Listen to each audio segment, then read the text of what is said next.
நீங்க எடுக்கிற சில தீர்மானங்கள் உங்க வாழ்க்கையில மிகப்பெரிய மாற்றத்தை கொண்டு வரும். சில அன்வான்ட் செலவுகளை நான் கட்டுப்படுத்துறேன், செய்ய மாட்டேன். ஃபேமிலியா வெளியே போய் சாப்பிடலான்னு கிளம்புறீங்க, ஒரு நிமிஷம் நில்லுங்க. நீங்க 5 பேர் வெளியே போய் சாப்பிட்டீங்கன்னா குறைஞ்சது எவ்வளவு ஆகும்? 1000 ரூபாய் கண்டிப்பா. 5 பேர் போனா வேணா, ஒரு சிக்கன் ஒரு கிலோ எவ்வளவு? 250 ரூபாய்னு வைங்க. 250 ரூபாய்க்கு சிக்கன் வாங்கிட்டு வாங்க, இங்கே சமைச்சு சாப்பிடலாம். இப்ப எவ்வளவு சேர்த்துட்டீங்க நீங்க? 750 ரூபாய். வாரம் 750 ரூபாய் சேர்த்தா மாசத்துக்கு எவ்வளவு ஆச்சு? 3000 ரூபாய். 3000 ஒரு கடன் கட்டலாமா? இல்ல. இப்படிதான் குறைக்க சொல்றேன். அப்ப இமோஷனலா இருக்கும், அப்ப சந்தோஷமா இருக்கும், அப்ப மகிழ்ச்சியா இருக்கும். ஒரு சூப்பர் Dress செம்ம சாரிங்க, அது ஆஃபர் போட்டிருக்கான். அவன் ஆஃபர் போடுறவன் கையில கிடைக்கணும். அவன் ஆஃபர் போட்டிருக்கான் பாருங்க, இது இன்னைக்கு விட்டா என்ன பண்ணாது, கிடைக்காது. அது 2500 ரூபாய் சேலை, அவன் 950 ரூபாய்க்கு 950 ரூபாய் சேர்த்துருங்க. வேணாம், அந்த 950 ரூபாய் என்ன பண்ணுங்க, எப்பெல்லாம் உங்களுக்கு செய்யணும்னு தோணுதோ அதை செஞ்சா என்ன செலவாகுமோ அதை எடுத்து ஒரு உண்டியில போட்டுருக்கு. நான் சொல்றேன், மாச கடைசியில கடனை நீங்க தான் ஃபர்ஸ்ட் ஆளா போய் அடைப்பீங்க. நாங்க மாறிட்டீங்க. ஆமா, நாங்க அப்படிதான், இனிமே இப்படிதான் இருப்போம் நாங்க.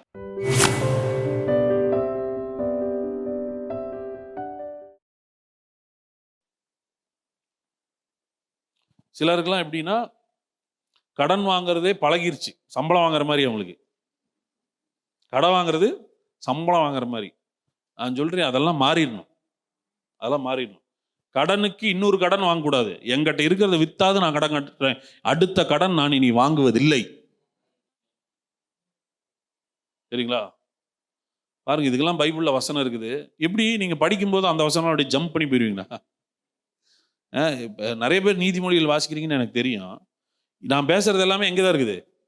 நீதிமொழிகள் தான். அப்படியே பாரம்பரியமா என்ன பண்ணிடுறோம், அப்படியே படிச்சிடும். உண்மையுள்ள மனுஷன் பரிபூர்ண ஆசீர்வாதங்களை பெறுவான், அப்படியே படிச்சுட்டே போயிடும். அதை கொஞ்சம் கூட எடுத்துட்டு போய் என்ன பண்றது இல்ல, சிந்திக்கிறது இல்லை. நான் சொல்றேன், கொஞ்சம் சிந்திங்க, கத்துக்கோங்க, லேர்ன் பண்ணுங்க, ஃபாலோ பண்ணுங்க, சீக்கிரம் நீங்க ஜெயிச்சிடலாம். இவர் சொல்றாரு, நீ போய் உன் வீட்டில் இருக்கிறத எடுத்து குடங்கள் ஊத்து, அது நிரம்பும்.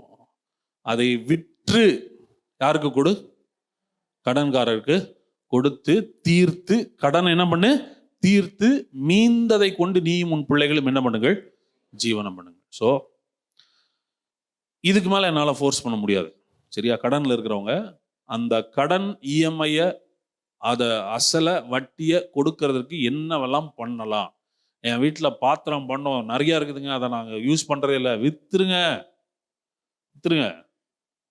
நான் சொல்றேன், இப்படியெல்லாம் வித்து கடனை கட்டிட்டீங்கன்னா நிறைய புதிய பொருட்கள் உங்க வாழ்க்கையில் வரும், புதிய நன்மைகள் வரும், புதிய ஆசீர்வாதங்கள் வரும்.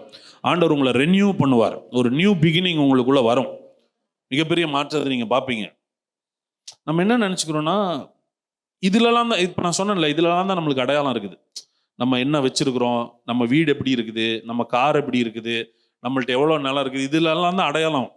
ஆனால் கடன் இருக்கிறது யாருக்கும் தெரியாது. நான் சொல்றேன், இருக்கிற யூஸ் பண்ணாத, பயன்படாத, நீங்கள் அனுபவிக்க பாருங்க. கர்த்தர் கொடுக்கிறாராம். அவர் எப்படி கொடுக்கிறாரா தெரியுமா? நான் அனுபவிக்கிறதற்கு சகல நன்மையும் சம்பூர்ணமாய் கொடுக்கிறவர். கர்த்தர் கொடுத்தாருன்னா அதை நம்ம என்ன பண்ணணும்? இப்ப கர்த்தர் கொடுக்கிறாருன்னு சொல்லி வாங்கி வச்சுட்டு நம்மளும் அனுபவிக்காம, கடனையும் ஒரு பக்கம் கட்டிக்கிட்டு இதையும் அனுபவிக்காம இருந்தோம்னா that's not a blessing. Blessed லைஃப்ன்றது நீங்க கடன் இல்லாம சந்தோஷமா நிம்மதியா இருக்கிறதெல்லாம் அனுபவிக்கிறது தான் கர்த்தருடைய ஆசீர்வாதம். ஆமென். சோ சொல்லிட்டாரு, வித்து கடன் அடைச்சிட்டு தீர்த்துட்டு மீந்ததை கொண்டு என்ன பண்ணுங்க, கொஞ்சம் ஒரு ஸ்ட்ரிக்டா டிசிப்ளின்டா ஒரு டெசிஷன் எடுங்க. கடன் முடிகிற வரைக்கும் சில செலவுகளை நான் செய்ய போவதில்லை, அதையெல்லாம் சேர்த்து நான் எங்க கொடுக்க போறேன், கடனை கொடுக்க போறேன். கொஞ்ச நாளைக்கு நீங்க எடுக்கிற சில தீர்மானங்கள் உங்க வாழ்க்கையில மிகப்பெரிய மாற்றத்தை கொண்டு வரும், மிகப்பெரிய மாற்றத்தை கொண்டு வரும்.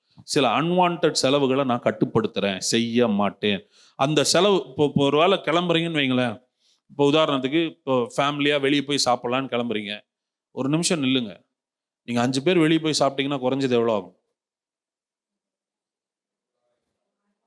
1000 ரூபா ஆகுமா? 1000 ரூபா ஆகும். 1000 ரூபா கண்டிப்பா. 5 பேர் போனா 1000 ரூபா ஆகுது. வேணாம், ஒரு சிக்கன் ஒரு கிலோ எவ்வளோ? 200 ரூபாயா? 250 ரூபாய்னு வைங்க. 250 ரூபாய்க்கு சிக்கன் வாங்கிட்டு வாங்க, இங்கேயே சமைச்சு சாப்பிடலாம். இப்போ எவ்வளோ சேர்த்துட்டீங்க நீங்க? 750 ரூபா. வாரம் 750 ரூபா சேர்த்தா மாசத்துக்கு எவ்வளோ ஆச்சு? 3000 ரூபா. 3000 ஒரு கடன் கட்டலாமா இல்லையா? இப்படிதான் குறைக்க சொல்றேன் நான். அப்ப இமோஷனலா இருக்கும், அப்ப சந்தோஷமா இருக்கும், அப்ப மகிழ்ச்சியா இருக்கும். ஒரு சூப்பர் Dress செம்ம சாரிங்க, அது ஆஃபர் போட்டிருக்கான். அவன் ஆஃபர் போடுறவன் கையில கிடைக்கணும். அவன் ஆஃபர் போட்டிருக்கான் பாருங்க, இது இன்னைக்கு விட்டா என்ன பண்ணாது, கிடைக்காது. அது 2500 சேலை, அவன் 950 ரூபாய்க்கு 950 ரூபா சேர்த்துருங்க. வேணாம். அந்த 950 ரூபா என்ன பண்ணுங்க, எப்பெல்லாம் உங்களுக்கு செய்யணும்னு தோணுதோ அதை செஞ்சா என்ன செலவாகுமோ அதை எடுத்து ஒரு உண்டியில் போட்டுருங்க. நான் சொல்றேன், மாச கடைசியில கடனை நீங்க தான் ஃபர்ஸ்ட் ஆளா போய் அடைப்பீங்க. நாங்க மாறிட்டீங்க. ஆமா, நாங்க அப்படிதான், இனிமே இப்படிதான் இருப்போம். நாங்க குணம் சேஃப். நாங்க சேவ் பண்ணுவோம். எல்லாம் அன்வான்ட். பிள்ளைங்க கேட்டாலும் பிள்ளைங்களுக்கு நீங்க என்ன பண்ணுங்க, சொல்லுங்க. பெற்றோர்களுக்கு சொல்றேன், நான் கடன் வாங்குறது உங்களோட போறது இல்லைங்க. உங்க பிள்ளைகளுக்கு நீங்க சொல்லாம சொல்லி கொடுத்துட்டு இருக்கீங்க, தேவைன்னா இவங்கள்ட்ட கேளுன்னு. இல்ல, எங்க அப்பா அம்மா கடனை வாங்கினா டக்குன்னு அடைச்சிருவான், அவன் பழகிட்டான்னு வைங்களேன், அவன் நாளைக்கு வாங்கவே மாட்டான். வாங்கினாலும் ஃபர்ஸ்ட் கொடுத்துருவான். நம்முடைய பிள்ளைகளுக்கு நம்ம தான் வாழ்ந்து காட்டுறோம். அது ஃபினான்ஷியல் எஜுகேஷன் உங்கள்கிட்ட தான் அவங்க கத்துக்கிறாங்க. அப்போ நான் என்ன சொல்றேன்னா, இந்த மாதிரி அவங்கள்ட்ட சொல்லுங்க, நம்மளுக்கு இவ்வளோ மாசம் கமிட்மெண்ட்ஸ் இருக்கு, அதனால கொஞ்சம் பொறுத்துக்கோ, அப்புறம் வாங்கி தரேன்றதை நீங்க என்ன பண்ணுங்க, சொல்லுங்க. கொஞ்சம் கொஞ்சமா அவங்களுக்கு சொல்லுங்க. பிள்ளைங்களுக்கு நம்ம தான் என்ன பண்ணணும், புரிய வைக்கணும். ஸோ இங்க வந்து கர்த்தர் என்ன ஆலோசனை கொடுக்குறாருன்னா, நீ போ, வித்துரு, கடனை அடைச்சிட்டு மீந்ததுல என்ன பண்ணு, ஜீவனம் பண்ணு. நான் சொல்றேன், உங்க லைஃபை தலைகீழ இருந்துச்சுன்னா இன்னைக்கு தலைகீழ மாத்துங்க. இல்ல, நான் செலவு பண்ணிட்டு மீதியை கடன் கட்ட விரும்பல, ஃபர்ஸ்ட் கடனை கட்டிட்டு மீதியில வாழ ட்ரை பண்றேன். ஆமென்.